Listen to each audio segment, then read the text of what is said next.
Hey everyone, I hope you're doing well and staying safe during this time. If you're new here, welcome to the channel. Like I said, thank you so much for checking me out. If you haven't done so, please make sure to hit that subscribe button just right below the video. Cool, thank you so much. I really do appreciate it. And if you're returning, welcome back. Thanks again for your support. I truly do appreciate having you here. Cindy Young, who's the managing director in Europe from Ripple, was on this guy's podcast. I don't know when, but anyway, I took a clip from it and wanted to play it for you.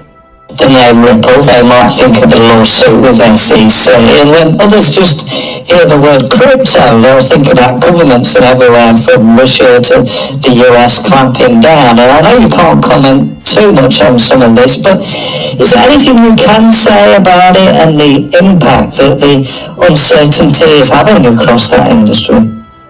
Yeah, I mean, for those that may not be sort of fully aware with the whole sort of challenges, it really boils down to one single, legal question, and particularly in the US, right?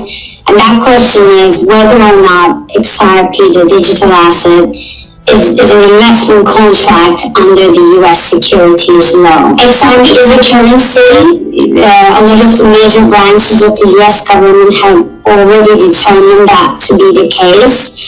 And when you look outside the US, there's really not one country around the world that has classified XRP as a security.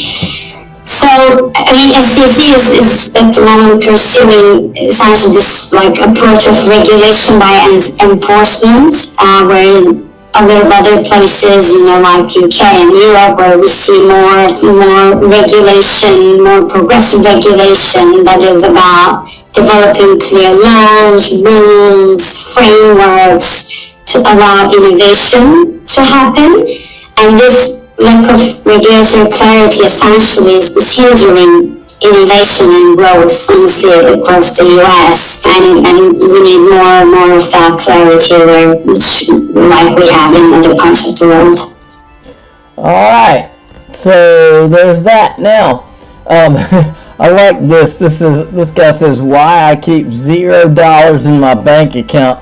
This is from that Canadian conference this morning. It's worth hearing again, and then I'm going to roll it into something and remind you all of something. Remember what Rahm Emanuel said. Never let a crisis go to waste, because you can do things that you could never do before. These people, I believe they create emergencies so that they can do things that they couldn't do otherwise.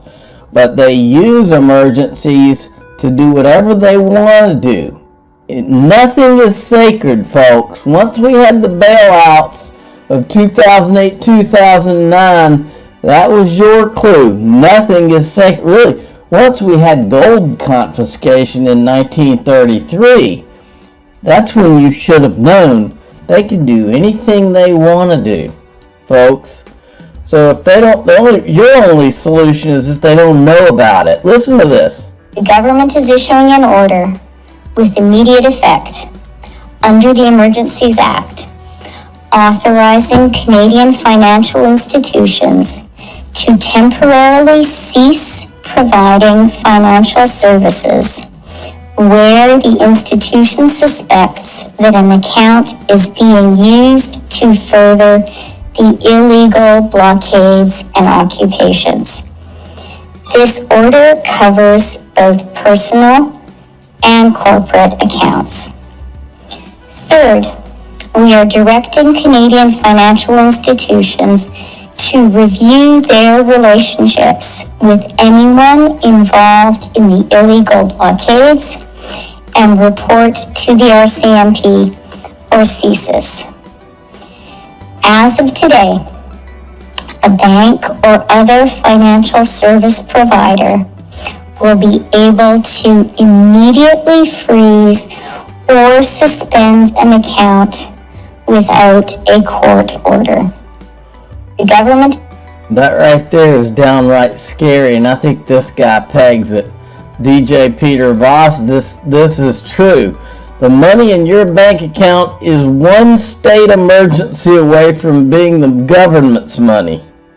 Now, folks, if you think all this is crazy, just look at this. I've talked about it on this channel before.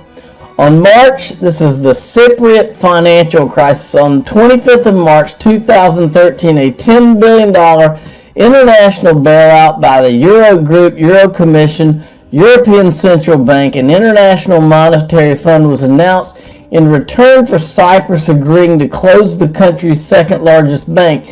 The Cyprus Popular Bank, also known as Lackey Bank, imposing a one-time bank deposit levy on all uninsured deposits there, and possibly around 48% of uninsured deposits in the Bank of Cyprus, the island's largest commercial bank, a minority proportion of it held by citizens of other countries, many from Russia, who preferred Cypriot banks because of their high interest on bank account deposits, relatively low corporate tax, and easier access to the rest of European banking sector. This resulted in numerous insinuations by U.S. and European media, which presented Cyprus as a tax haven and suggested that the prospective bailout loans were meant for saving the accounts of Russian depositors. No insured deposit of $100,000 or less would be affected, though 47.5% of all bank deposits above 100,000 euro were seized. Let's say that again. 47.5% of all bank deposits above 100,000 euros were seized. Nearly one-third of Rossiya Bank's cash, $1 billion, was frozen in Cypriot bank accounts during the crisis. All they need is a crisis, folks. They can, and you know what else? You know what else has got my radar up right now? All these governments around the world right now, out of nowhere.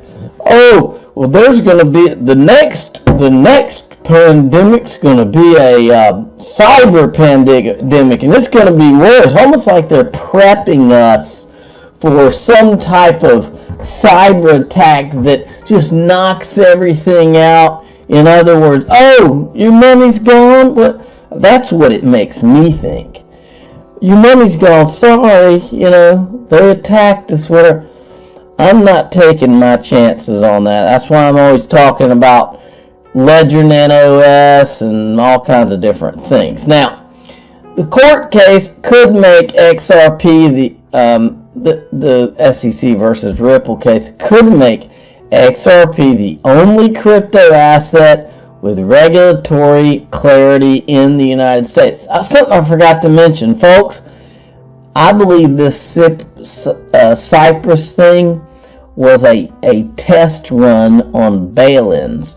And I've said this on this channel before. Remember during the financial crisis, I'll never forget it when Hank Paulson, because I thought it was so disgusting, Hank Paulson had to physically kneel to Nancy Pelosi, of all people, to get her to do whatever she had to do to approve the bailouts. And it wasn't a popular political thing, of course. And so what they all did is they said, well, you know what we need to do? We need to, bailout's the wrong way to go, because then we have to, then the taxpayers are going to see us doing it. So what we'll do is we'll write bail-ins into all these banks' paperwork. And that's what they did. All these banks and their policies, I've shown it to you on this channel before. Bank of England's one of them. They wrote bail-ins into them so that they can do to you what I just described that was done in Cyprus. Go look around. Google bail-in. Type in your bank and type in bail-in and see what happens. It might scare you. Now, I was just looking around. I missed our old buddy Joseph Lubin because he is. Somebody needs to create a meme. Where's Carmen Sandiego? Where's Joseph Lubin? Because he has disappeared. He's not out running his mouth like he used to. But I went and because I missed him, I went and found another clip. And I said, hey, Gary Gensler, I need to know what Ethereum is as an investor. Your job is to protect me. According to Joseph Lubin, Ethereum 1.0 is a toy, a proof of concept. It's a toy. He literally calls it a toy in this clip, y'all.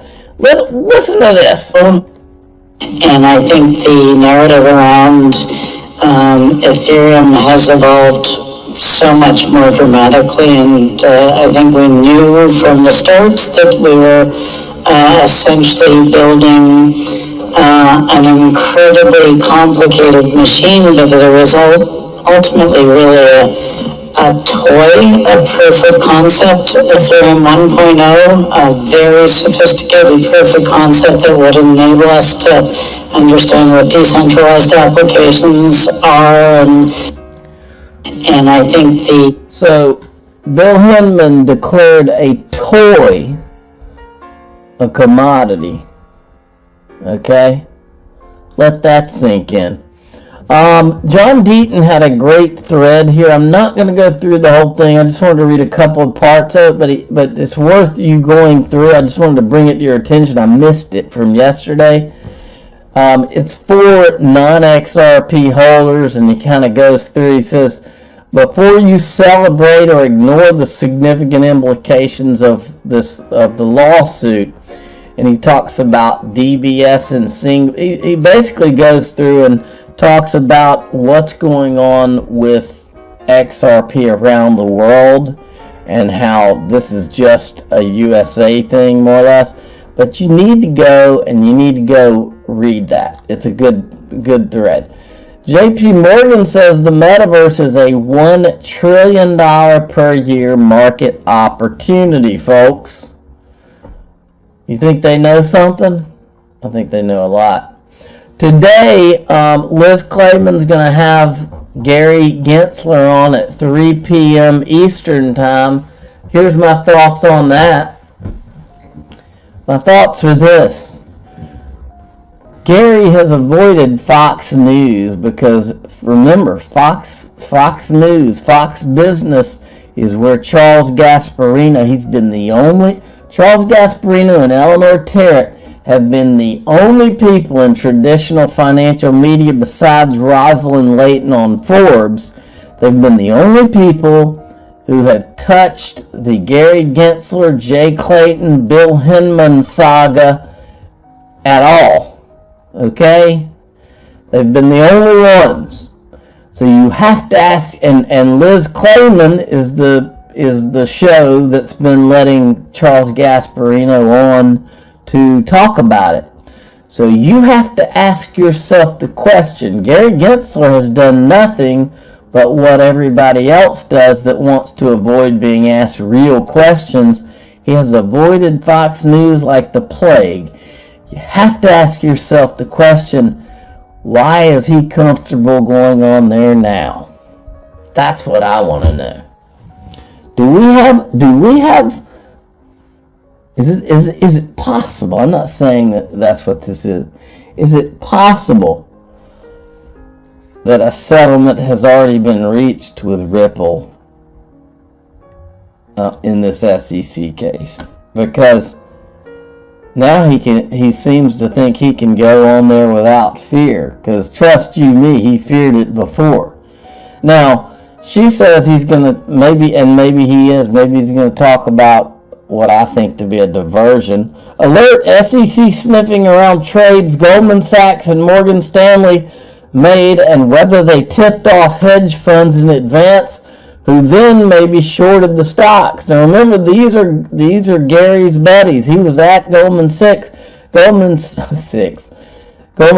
for 18 years, folks. And I said, this is a diversion, the Wall Street playbook. Here's how this ends. Nobody goes to jail is step one. 2, they are fined, and 3, the money made the money that they made in the scheme far exceeds the fine that Gary Gensler gives them. That is how the game works there. Senator Toomey has done a whole thread. Senator Pat Toomey today. The Banking Committee will hear from Nellie Lee from the U.S. Treasury, and they're talking stable coins. I'm not going to go through the whole thing. I just wanted to make you aware of that. And this is important.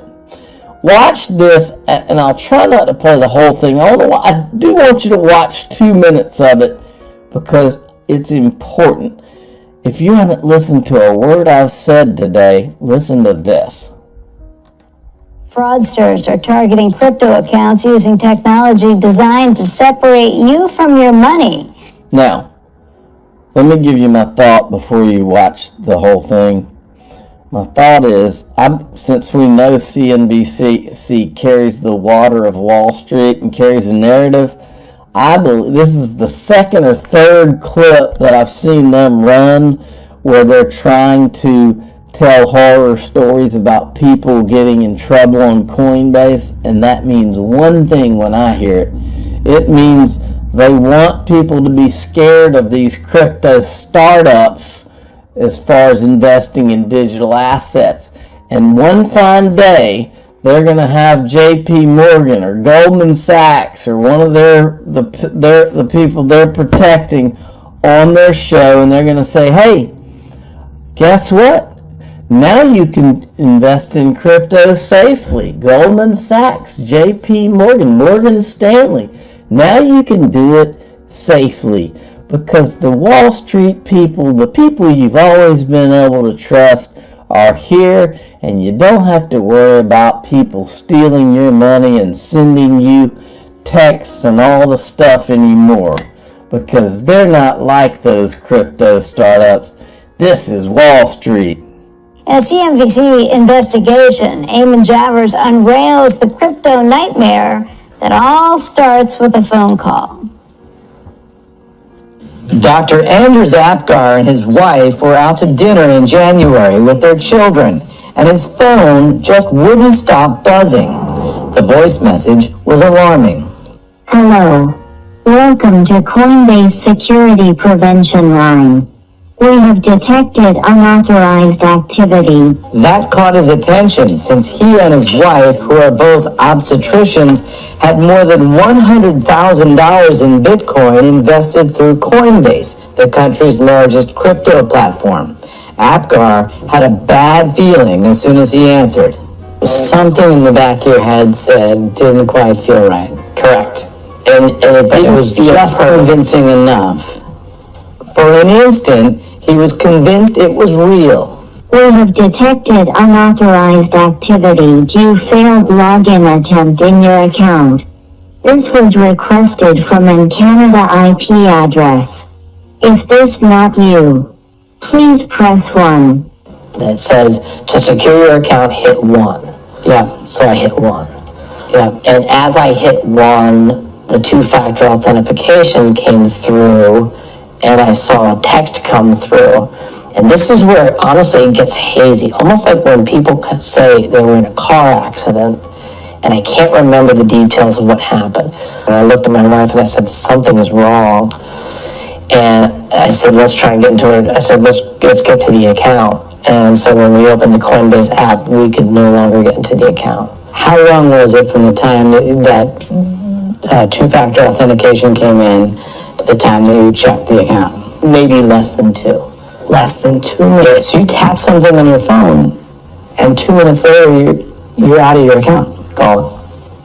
And the money was gone. Absolutely gone. I had no idea at this point. The access to the money was gone. The account was completely locked. The culprit was apparently part of an increasing trend. A one-time password bot programmed to trick you into thinking your account's getting hacked, but in reality, it's stealing your two-factor or 2FA authentication code. Jessica Kelly is an analyst. All right, that's what you need to see. There's a way. Look, if you're not comfortable with having a Ledger Nano S and you want to keep your stuff on Coinbase, the first thing I would do is put it in a Coinbase vault. I'm your guy. I will keep you posted. I'm your advocate. I'll be back on a daily basis, usually multiple times per day, with these videos to keep you updated with everything going on. So, I hope you enjoyed the video. If you haven't done so, make sure to hit that subscribe button. Feel free to share any of my videos with your friends, family, social media, or anybody who may care to listen. Thanks so much for your continued support. I'm always here for you. I want to help you through this time. So thank you so much for continuing to choose me. Enjoy your day, stay safe, and I'll catch you again probably in a couple hours. Thanks, everybody. See you later.